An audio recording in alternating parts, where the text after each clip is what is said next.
হকের পথ থেকে এক সেকেন্ড পরিমাণও দূরে সরে যাব না।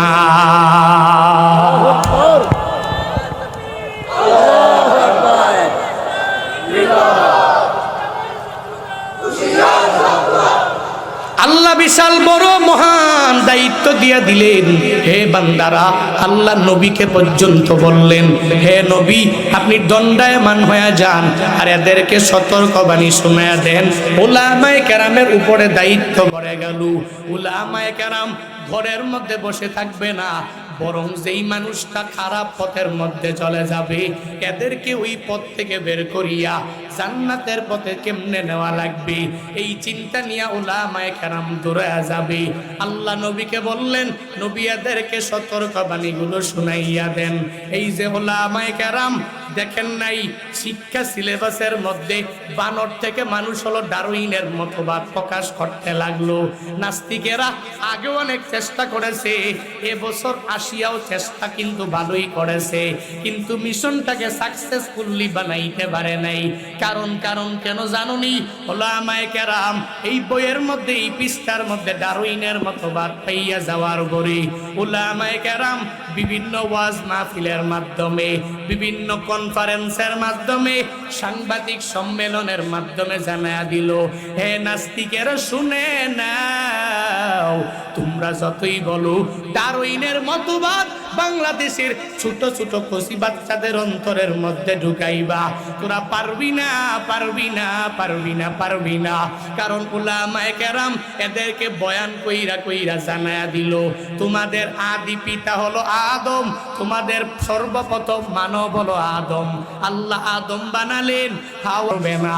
এরা যতই চেষ্টা করেছে উলামায়ে কেরামের মহান দায়িত্ব নিয়া ওয়াজ মাহফিলের মাধ্যমে, মিডিয়ার মাধ্যমে, কনফারেন্সের মাধ্যমে জানায়া দিল, যেই মানুষটা আগে শটটাকে বড় উঁচু করিয়া বলল, এখন শটটা হঠাৎ করে নিচু হয়ে গেল। এখন বলতেছে ভুল তো মানুষেরই হতে পারে, ঠিক কিনা? এটা উলামায়ে কেরামের অবদান। কার অবদান? উলামায়ে কেরামের অবদান।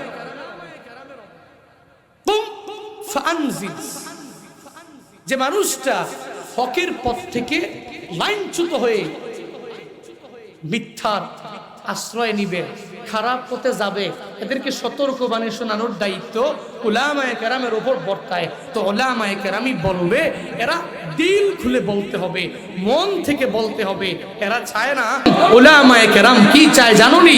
উলামায়ে কেরাম চায় যেই যুবকটা মাদক দ্রব্য সেবনকারী তাকে যায় বুঝা, ভাই এই লাইনটা ভালো না, এই লাইন থেকে তুই চলে আয়। ভাই সুদি লেনদেন করলে তোর কোনো আমল মাওলার দরবারে কবুল হবে না। উলামায়ে কেরাম দায়িত্ব নিয়ে মাথার মধ্যে ধরিয়া বুঝা তাকে সুদি লেনদেন থেকে দূরে সরায়া দেয়। ভাই তোর হাত দ্বারা, তোর জবান দ্বারা আরেকটা ব্যক্তিকে তুই কষ্টিনকালেও কষ্ট দিতে পারো না, জুলুম করতে পারো না, নির্যাতন করতে পারো না। উলামায়ে কেরাম মাথায় ধরিয়া যুবকদেরকে সামনে আনিয়া ডাকিয়া কান্না করে বয়ান করে, তাবলীগের মাধ্যমে, মসজিদের মাধ্যমে, মাদ্রাসার মাধ্যমে, বক্তব্যের মাধ্যমে, তারপরে এই ওয়াজ মাহফিলের মাধ্যমে, বিভিন্ন কনফারেন্সের মাধ্যমে উলামায়ে কেরাম চায় এই দেশটাকে ভালো বানাতে।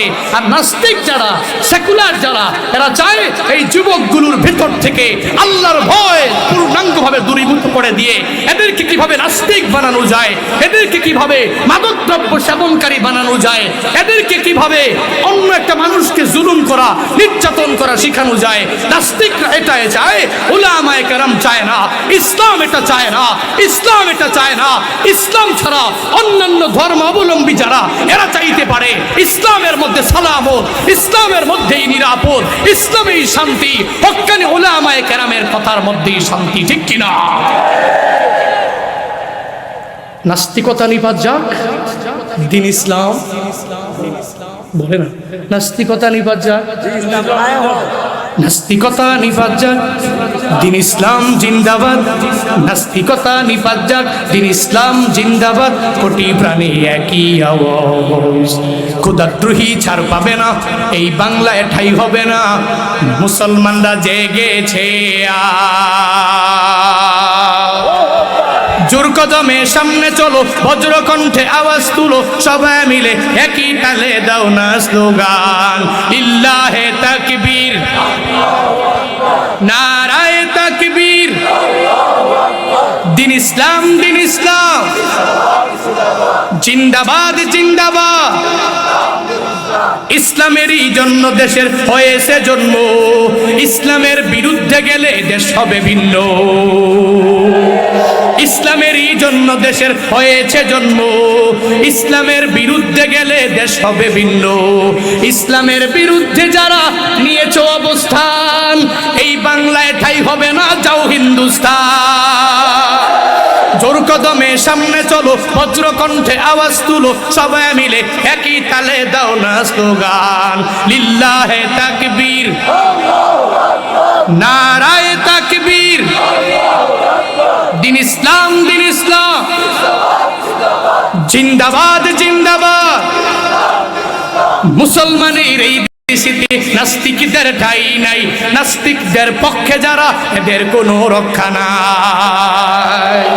মুসলমানের এই দেশেতে নাস্তিকদের ঠাঁই নাই, নাস্তিকদের পক্ষে যারা এদের কোনো রক্ষা নাই। এই দেশেতে থাকতে হলে কোরআন মানতে হবে, কোরআন না মানবে যারা বিতাড়িত হবে। জোর কদমে সামনে চলো, বজ্র কণ্ঠে আওয়াজ তুলো, সবাই মিলে একই তালে দাও না স্লোগান, লিল্লাহে তাকবীর, নারায়ে তাকবীর, দিন ইসলাম, দিন ইসলাম, জিন্দাবাদ, জিন্দাবাদ। আল কোরআনের আলো, তুমি সুদের টাকায় প্রাসাদে গড়ো, ঘুষও ছাড়ো না, দিন দুঃখী না খেয়ে মরে খবর রাখো না। তুমি ঘুষ খেয়ে বিচার করো সাজিয়া প্রধান, ঘুষ খেয়ে বিচার করো সাজিয়া প্রধান। তুমি কেমন মুসলমান, তুমি কেমন মুসলমান, কেমন মুসলমান, তুমি কেমন মুসলমান। তুমি রমজান এলে রাখো না রোজা, দিনকে করো আঘাত, পয়সা করির নেই তো অভাব, দাও না তো যাকাত।